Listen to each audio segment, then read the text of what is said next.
हे दोस्तों कैसे हो आप लोग। दिल्ली में बहुत ज़्यादा सर्दी है और इसीलिए आप ये देख रहे हो मेरे ऊपर बहुत ज़्यादा सर्दी है। आरपीएफ की वैकेंसी आने वाली है। मैंने बहुत पहले भी आपको सचेत किया था कि शुरू रही है और अब देखिए हवा आ रही है। और ये हवा नहीं है, इसके पीछे भी तूफान भी आएगा, यानी कि रियल नोटिफिकेशन भी आएगा वैकेंसी पोस्ट का, और फिर एग्ज़ाम भी होगा। तो जल्दी जल्दी अपनी तैयारी अच्छी रखिए।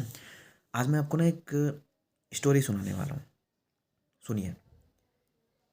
एक राज्य होता है, उसका एक राजा होता है। वो अन्य प्रदेश में जाता है घूमने। मैं बहुत जल्दी में सुनाऊंगा, बहुत शॉर्ट में सुनाऊंगा, ठीक है। वो एक दूसरे राज्य में जाता है। वहाँ उसको एक स्त्री दिखती है, लड़की दिखती है, बहुत खूबसूरत होती है, बहुत ही खूबसूरत होती है। वो उसको देख के मनमोह हो जाता है, उसको उसका मन जो है वो मोहित हो जाता है। अब वो स्त्री के घर जाता है और उसके पिता से बोलता है कि मुझे आपकी कन्या से विवाह करना है। तो उसके पिता बहुत खुश होते हैं कि भाई, प्रदेश के राजा और मेरी पुत्री से विवाह। बहुत खुश होता है, विवाह हुआ हो जाता है। उसके बाद वो अपने प्रदेश वापस आने के लिए घोड़े पे सवार हो जाते हैं और वापस आ रहे होते हैं। अब उस टाइम विवाह, राजा ने बस घूमने गया और विवाह करके आ गया, क्योंकि कई विवाह कर सकते थे राजा। और ये नहीं पता कि वो पहला विवाह था या कई विवाह कर चुके थे वो। पर वो विवाह ऐसे ही होता है कि एक दिन गए और विवाह करके आ गए। तो विवाह करके वो रस आ रहे थे अपने राज्य में वापस। बीच में उनको प्यास लगी। प्यास लगी तो वो घोड़े से उतर कर एक खंडहर था, वहाँ चले गए। उस खंडहर में एक राक्षस रहता था। अब वो दोनों वहाँ पानी ढूंढते ढूंढते चले गए और राक्षस ने राजा को पकड़ लिया, राजा को खाने लगा। राजा ने किसी तरीके अपने आप को छुड़वा लिया। उसके बाद राक्षस ने राजा की पत्नी यानी कि रानी को पकड़ लिया, खाने लगा। अब राजा ने हाथ पैर जोड़े, विनती की कि आप छोड़ दीजिए, अब छोड़ दीजिए। फिर राक्षस कहता है अच्छा ठीक है, मैं छोड़ तो दूंगा, लेकिन ये तो मेरा भोजन है, मुझे भोजन चाहिए। तो राजा कहता है कि मैं आपको वचन देता हूँ, मैं आपको वचन देता हूँ कि मैं आपको भोजन दूंगा। राक्षस कहता है कि मुझे भोजन चाहिए और इंसानी रूप में भोजन चाहिए, इंसानी शरीर चाहिए, एक इंसान चाहिए। तो राजा वह कहता है ठीक है, मैं आपको वचन देता हूँ, मैं आपको भोजन दूंगा। तो राक्षस छोड़ देता है रानी को, रानी को छोड़ देता है। अब राक्षस कहता है अच्छा ठीक है राजा, जा, जा ना, मैं जा तू, मैंने तेरे को 7 दिन का समय दिया, तू 7 दिन में मुझे भोजन दे दियो, और अगर नहीं दिया तो मैं तेरे राज्य में आके तुझे और तेरी रानी को खा जाऊंगा। ठीक है, राजा वचन देता है। अब सोचो वचन की कितनी बड़ी वैल्यू है उस टाइम की। आज तो कोई छोड़े ना, अगर आपको ट्रैफिक पुलिस वाला पकड़ ले और आप उसको कहो मैं वचन देता हूँ सर, मैं घर से अभी लाइसेंस लेके आऊँगा, छोड़ देगा आपको? नहीं छोड़ेगा। तो कहानी में आगे बढ़ते हैं। अब वो लोग, अपने राजा रानी अपने राज्य में आ जाते हैं। एक दिन बीतता है, 2 दिन बीतते हैं, तीसरे दिन उन्हें टेंशन होती है कि अरे उसको भोजन भी देना है, लेकिन अब वो कोई इंसान ढूंढ रहे हैं, कोई नहीं मिल रहा है, कोई जाने को तैयार नहीं है, बिल्कुल नहीं। तो राजा अपने मंत्री से कहता है, मंत्री कहता है कि सर, अ, महाराज, इस दुनिया में कोई अपनी जान कब दे सकता है? जब उसको बहुत ज़्यादा प्रलोभन दिया जाए। और प्रलोभन का मतलब कि उसको हम बहुत सारा धन दें, तभी कोई व्यक्ति तैयार हो सकता है।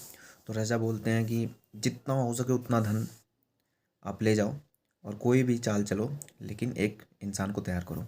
अब मंत्री क्या करता है कि बहुत सारा धन, एक सोने की मूर्ति, कई सारी सोने की अशर्फियाँ, बहुत सारा धन, मतलब आज जैसे करोड़ों अरबों बोलते हैं वैसे धन मंत्री ले गया, चौक पे रख दिया। और वहाँ पे ढोल वगैरह बजा के सबको बता दिया कि जो इंसान अपने आप को राक्षस को खिलवाना चाहेगा उसको ये धन मिलेगा। अब भाई तीसरे दिन ये काम होता है। वो धन रखा रहता है उसी चौक पे। 4 दिन होते हैं, 5 दिन होते हैं, अब 2 दिन और बचे थे। 5वें दिन उसी राज्य में एक भिखारी होता है, लंगड़ा भिखारी होता है। उसके 4 बच्चे होते हैं, जिसमें एक पुत्र उनका बड़ा होता है और 3 छोटे होते हैं। उनकी हालत बहुत ख़राब होती है। अब वो जो भिखारी होता है वो अपने घर में कहता है कि अगर इन 4 बच्चों में से अगर कोई अपनी जान दे दे तो हमारी पुश्तें ठीक हो जाएंगी, हमें बहुत सारा धन मिलेगा। अब वो इतना बोलता है तो उनका जो बड़ा पुत्र होता है वो सोच में पड़ जाता है कि उसके जान देने से सभी लोगों की स्थिति ठीक हो जाएगी, भोजन मिलेगा, क्योंकि उनके घर में खाने तक का ठिकाना नहीं था।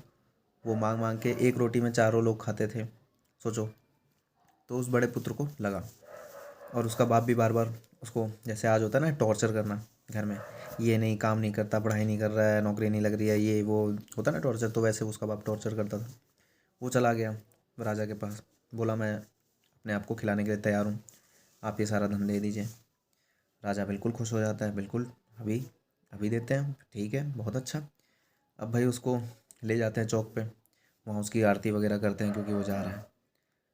अब जब कोई भी मौत के पास जा रहा है तो थोड़ा तो टेंशन होगा ना। अब उसकी आरती करते हैं, उसको सारा धन वन दे देते हैं, वो अपने पिता को दे देता है। और इसी बीच में वो बहुत तेज़ से हंसता है, बहुत तेज़ से। और कुछ पल बाद वो बहुत तेज़ से रोने भी लगता है। जब वो राजा को देखता है तो हंसता है, और जब वो अपने माता पिता को देखता है तो रोता है। और उसके बाद राजा के दो सिपाही उस व्यक्ति को पकड़ के ले जाते हैं उस खंडहर में। अब उस खंडहर में जाते वक्त सोचो, ये वो हालत होगी जो आज किसी को फांसी की सज़ा दे दी जाए और उसको बोल दिया जाए कि सुबह फांसी होने वाली है, तो उसके लिए रात कैसे बीतेगी। ऐसे ही उस व्यक्ति के लिए हो रहा था, बहुत मतलब व्याकुल हो रहा था वो। रास्ते में जाते जाते उसको समझ नहीं आ रहा था क्या करूँ। अब जब खंडहर के दरवाजे पे पहुंचते हैं, मतलब खंडहर में घुसने वाले होते हैं, तो वो क्या करता है कि जो सिपाही होते हैं उनका हाथ पकड़ लेता है कस के और छोड़ता नहीं है। और इसी में वो राक्षस भी आ जाता है। वो राक्षस सिपाही को पकड़ के धक्का दे देता है और उससे पकड़ के खाने लगता है। अब उसको ये लगता है कि मरना तो है ही, क्यों ना कोशिश कर ली जाए। अब वो उस राक्षस से लड़ता है, भिड़ता है। उस खंडहर में बहुत सारे पत्थर होते हैं, उसके ऊपर पत्थर ही पत्थर उठा के फेंकता है, लेकिन वो तो राक्षस है, उसको तो कुछ नहीं होता है। अब उसको वो खाने ही वाला होता है। तभी उसको याद आता है कि जो सिपाही उसको पकड़ के लाए थे उनके हाथ में एक भाला था। वो किसी तरीके से राक्षस को धक्का दे के भाला उठा के उस राक्षस के ऊपर चला देता है, और वो राक्षस मर जाता है, मर जाता है। और वो अपने आप को बचा लेता है। ये थी कहानी। आपको समझ नहीं आई होगी, लेकिन इसके बीच में एक छोटा सा पार्ट है, वो सवाल मैं आपसे करना चाहता हूँ। वो सवाल ये है कि जब वो अपने आप को तैयार कर लिया, जब उसकी आरती वगैरह हो गई उस व्यक्ति की, जब वो वहाँ से चलने लगा, जब उसको सिपाही पकड़ के लाने लगे, तो वो वहाँ पे बहुत ज़ोरों से हंसा था राजा को देख के, और अपने माता पिता को बहुत देख के बहुत ज़ोरों से रो रहा था। तो मेरा सवाल है आप लोगों से कि वो क्यों हंसा और क्यों रोया। बहुत सारे लोगों को ये स्टोरी पता भी होगी, कमेंट में बताएंगे भी, और बहुत सारे लोग इसका जवाब देना। पर मैं सोच रहा हूँ कि जवाब दोगे और फिर ये अधूरी कहानी भी रह जाएगी, तो मैं जवाब इसी में दे देता हूँ। लेकिन मैं ये कहना चाहता हूँ कि जवाब अगर आपको था तो आप लिख सकते हैं नीचे।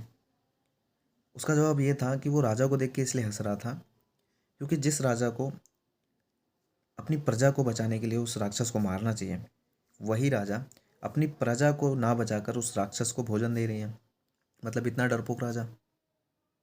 राजा का कर्तव्य क्या होता है? बचाना, प्रजा के लिए लड़ना। लेकिन नहीं।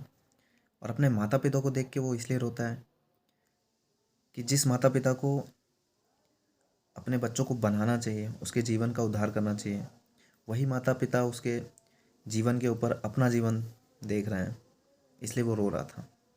और इस कहानी से हमें ये भी सीखने को मिलता है कि ये संक्षेप आज भी है। आज भी ऐसे ऐसे परिवार हैं, ऐसे परिवार में बच्चों के साथ होता है, मतलब जान के साथ नहीं लेकिन उनके फ्यूचर के साथ, कि अपने आप को बनाने के लिए, जैसे किसी का विवाह है, अपने जीवन को अच्छा दिखाने के लिए माँ बाप अपने लाइफस्टाइल को बढ़िया बनाने के लिए बच्चों को जाने देते हैं और धक्का देते हैं एक तरीके से नरक में। वो होता है आज भी, इस समाज में आज भी ऐसा हो रहा है। तो ये थी कहानी। आशा करता हूँ ये कहानी सुन के आपको बहुत बोर फील हुआ होगा, बहुत ज़्यादा बेकार लगी होगी। थैंक यू आपने ये कहानी सुनी। ठीक है, तो मिलते हैं किसी अगले वीडियो में। जय हिंद एंड बाय बाय।